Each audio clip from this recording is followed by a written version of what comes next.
പിതാവിൻ്റെയും പുത്രൻ്റെയും പരിശുദ്ധാത്മാവിൻ്റെയും നാമത്തിൽ ആമേൻ. ഈശോ മിശിഹായിക്ക് സ്തുതിയായിരിക്കട്ടെ. യേശുവിൽ സ്നേഹം നിറഞ്ഞ സഹോദരങ്ങളെ എല്ലാവരെയും ദൈവവചന ധ്യാനത്തിലേക്ക് നമ്മുടെ കർത്താവായ യേശുക്രിസ്തുവിൻ്റെ നാമത്തിൽ സ്വാഗതം ചെയ്യുന്നു. നമ്മുടെ കർത്താവ് ഈശോ മിശിഹ എല്ലാവരെയും സ്വർഗം തുറന്ന് അനുഗ്രഹിക്കട്ടെ എന്ന് പ്രാർത്ഥിക്കുന്നു. പ്രിയ സഹോദരങ്ങളെ, നമുക്ക് കർത്താവിൻ്റെ തിരുവചനം നമുക്ക് ധ്യാനിക്കാം.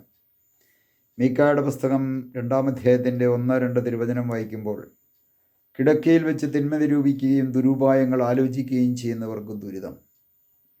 കൈയ്ക്കുള്ളതിനാൽ പുലരുമ്പോൾ അവരത് ചെയ്യുന്നു. അവർ വയലുകൾ മോഹിക്കുന്നു, അവ പിടിച്ചെടുക്കുന്നു. വീടുകൾ മോഹിക്കുന്നു, അവ സ്വന്തമാക്കുന്നു. വീട്ടുടമസ്ഥനെയും അവൻ്റെ കുടുംബത്തെയും മനുഷ്യനെയും അവൻ്റെ അവകാശത്തെയും അവർ പീഡിപ്പിക്കുന്നു. അതിനാൽ കർത്താവ് അരുളി ചെയ്യുന്നു, ഈ ഭവനത്തിനെതിരെ ഞാൻ അനർത്ഥങ്ങൾ ഒരുക്കിയിരിക്കുന്നു. അതിൽ നിന്ന് തലവലിക്കുവാൻ നിങ്ങൾക്ക് സാധിക്കുകയില്ല.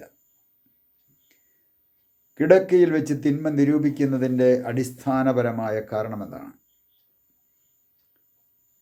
ഒരു വ്യക്തി തിന്മ നിരൂപിക്കണമെങ്കിൽ ആ വ്യക്തിയുടെ ഉള്ളിൽ ഒരു ദുർമോഹം കടന്നു വരണം. മോഹം, ദുർമോഹം.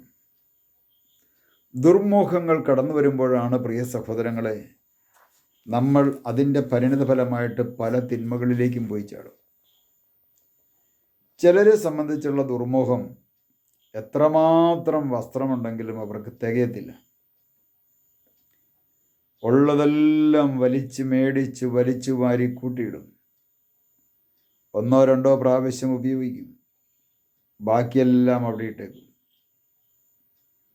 അപ്പോൾ വസ്ത്രത്തോടുള്ള മോഹം, കാണുന്ന വസ്ത്രങ്ങളെല്ലാം ഇതെല്ലാം എനിക്ക് സ്വന്തമാക്കണമെന്നുള്ള മോഹം, അതിൻ്റെ പരിണിതഫലമായി കിട്ടുന്ന സമ്പത്ത്, ജോലി ചെയ്യുന്ന സമ്പത്ത് മുഴുവനും ചിലർ വസ്ത്രത്തിന് വേണ്ടി മാത്രം ഉപയോഗിക്കും. എന്തുമാത്രം വസ്ത്രം! ചിലരുടെയൊക്കെ ചില വീടുകളിലൊക്കെ ഒരു ജവിളിക്കട നടത്താനായിട്ടുള്ള വസ്ത്രങ്ങളുണ്ടാകും. വസ്ത്രം വലിച്ചു വാരിക്കൂട്ടുക. അതുപോലെ തന്നെ ആഡംബര വസ്തുക്കൾ.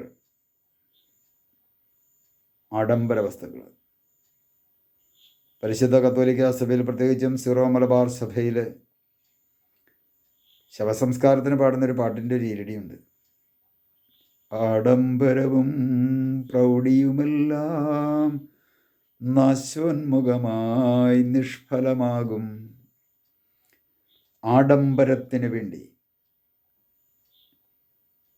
പണം, ദൈവം നൽകിയ സമ്പത്ത് ദൂർത്തടിക്കുന്നു. അയൽക്കാരൻ്റെ അല്ലെങ്കിൽ സ്വന്തക്കാരുടെയോ പരിചയക്കാരുടെയോ അല്ലെങ്കിൽ ചെന്ന സ്ഥലത്ത് കണ്ട ഒരു വീട്ടിൽ ചെന്നപ്പോൾ അവിടെ ഇങ്ങനെ ആഡംബര വസ്തുക്കളൊക്കെ വാങ്ങിച്ചത് വെച്ച് കണ്ടപ്പോൾ തന്നെ ഉള്ളിലൊരു മോഹം കൂമ്പെടുത്ത് കഴിഞ്ഞു, ഉദിച്ചു കഴിഞ്ഞു, അല്ലെ ആരംഭിച്ചു കഴിഞ്ഞു. പിന്നെ കാണുന്നതെല്ലാം വാങ്ങിച്ച് വലിച്ചു വാരിക്കൂട്ടി ആഡംബര വസ്തുക്കൾ വീടിനകം മുഴുവൻ നിറയ്ക്കുക, വീടിനുള്ളിൽ നിറയ്ക്കുക. അതൊരു വലിയ മോഹമാണ്. ചുറ്റുവട്ടം അനേകം വ്യക്തികൾ നമ്മുടെ സമൂഹത്തിൽ, പ്രത്യേകിച്ചും തിരുസഭയിൽ പോലും ഒരു വീട് വയ്ക്കാൻ നിവൃത്തിയില്ലാതെ, അതല്ല എങ്കിൽ മക്കളെ പഠിപ്പിക്കാൻ നിവൃത്തിയില്ലാതെ, രോഗത്തിന് മരുന്ന് മേടിക്കാൻ നിവൃത്തിയില്ലാതെ ജീവിക്കുന്ന മക്കളുള്ളപ്പോൾ അവർക്ക് പോലും ഒന്ന് സഹായം പോലും ചെയ്തു കൊടുക്കാതെ ആഡംബര വസ്തുക്കൾ വലിച്ചു വാരിക്കൂട്ടുന്നു. 25,000-ൻ്റെ 30,000-ൻ്റെ 50,000-ൻ്റെ ഒക്കെ പൂച്ചട്ടി വാങ്ങിച്ച് വീട് മോടി പിടിപ്പിക്കുന്നു. ആഡംബരമാണ്.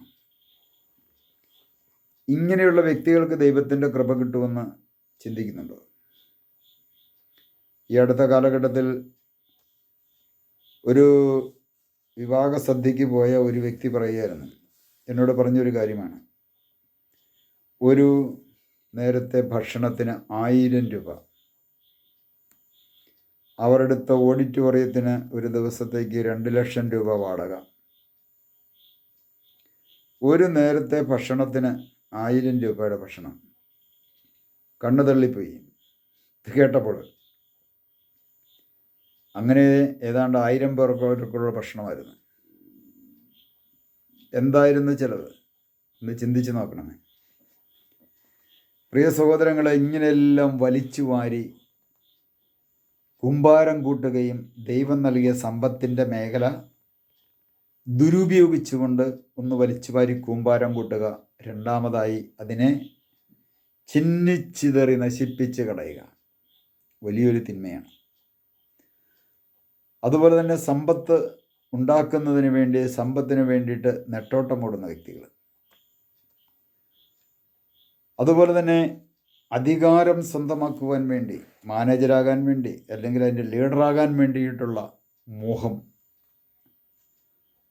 ഇതൊക്കെ പലതരത്തിലുള്ള തിന്മകളിലേക്ക് നമ്മളെ നയിക്കുന്നു. ഒരു ലീഡറാകാനായിട്ടുള്ള മോഹമുണ്ടെങ്കിൽ അതിന് സ്ഥാനമാനത്തോടുള്ള ആസക്തിയുള്ള വ്യക്തിയെ സംബന്ധിച്ച് നിലവിലുള്ള ലീഡറെക്കുറിച്ച് മോശമായ രീതിയിൽ സംസാരിച്ചു നടക്കും. അത് അവരുടെ ഉള്ളിൽ സ്ഥാനമാന ആസക്തി കിടക്കുന്നതുകൊണ്ട് വലിയൊരു ആസക്തിയാണ്. ഇതിൻ്റെ എല്ലാം അടിസ്ഥാനപരമായ മേഖല തിന്മകളിലേക്ക് ഒരു മനുഷ്യൻ പോകുന്നതിൻ്റെ അടിസ്ഥാനപരമായ കാരണം ഉള്ളിൽ കിടക്കുന്ന മോഹമാണ്. ആ മോഹം ദുർമോഹങ്ങളിലേക്ക് മാറ്റപ്പെടുന്നു. ആ ദുർമോഹം ഹൃദയത്തിൽ വളരുന്നു. ഹൃദയത്തിൽ വളരുമ്പോൾ അത് നാശത്തിലേക്ക്, ദൈവവചനത്തിന് വിരുദ്ധമായി ഉള്ള പ്രവർത്തന മേഖലകളിലേക്കും പ്രവർത്തന ശൈലിയിലേക്കും ഒരു മനുഷ്യൻ മാറ്റപ്പെടുന്നു. ജോലിക്ക് വേണ്ടി പണം കൊടുത്ത് ജോലിയൊക്കെ മേടിച്ച് പിന്നെ പണം ഉണ്ടാക്കാൻ വേണ്ടിയിട്ട് കൈക്കൂലി മേടിക്കുന്നു. ഇതെല്ലാം ഈ അടിസ്ഥാനപരമായ ഒരു മോഹത്തിൽ നിന്നും ആരംഭിക്കുന്നത്. പ്രിയ സഹോദരങ്ങളെ, നമ്മുടെ ജീവിതത്തിൽ ഇത്തരത്തിലുള്ള ആഡംബരപ്രിയമോ അത്തരത്തിലുള്ള അവസ്ഥകളുണ്ടെങ്കിൽ നമുക്ക് ദൈവത്തിന് മുമ്പിൽ അവയെ സമർപ്പിച്ച് നമുക്ക് ഈശോയോട് പ്രാർത്ഥിക്കാം. കർത്താവായ ഈശോയെ, വസ്ത്രം, ആഡംബര വസ്തുക്കൾ, അമിതമായ ധനം സ്വന്തമാക്കുവാൻ വേണ്ടി, വലിച്ചു കൂട്ടുവാൻ വേണ്ടി, ലീഡർഷിപ്പിന് വേണ്ടി, നേട്ടങ്ങൾക്ക് വേണ്ടി ഉള്ളിലെടുത്ത മോഹം ദുർമോഹമായി മാറ്റപ്പെടുകയും അവ പാപത്തിലേക്കും അതിൻ്റെ പരിണതഫലമായി നാശത്തിലേക്കും ചെന്നെത്തപ്പെട്ട നിമിഷങ്ങൾ ധാരാളമുണ്ട്. കർത്താവെ, ജീവിതത്തിൽ വന്നുപോയ കുറവുകളെ ഓർത്ത് മാപ്പ് ചോദിക്കുന്നു. അവിടുത്തെ അനന്തമായ കരുണയും കൃപയും ഞങ്ങളിലേക്ക് ചൊരിഞ്ഞുകൊണ്ട് ഞങ്ങളെ അനുഗ്രഹിക്കണമേ. പിതാവിൻ്റെയും പുത്രൻ്റെയും പരിശുദ്ധാത്മാവിൻ്റെയും നാമത്തിൽ ആമേൻ.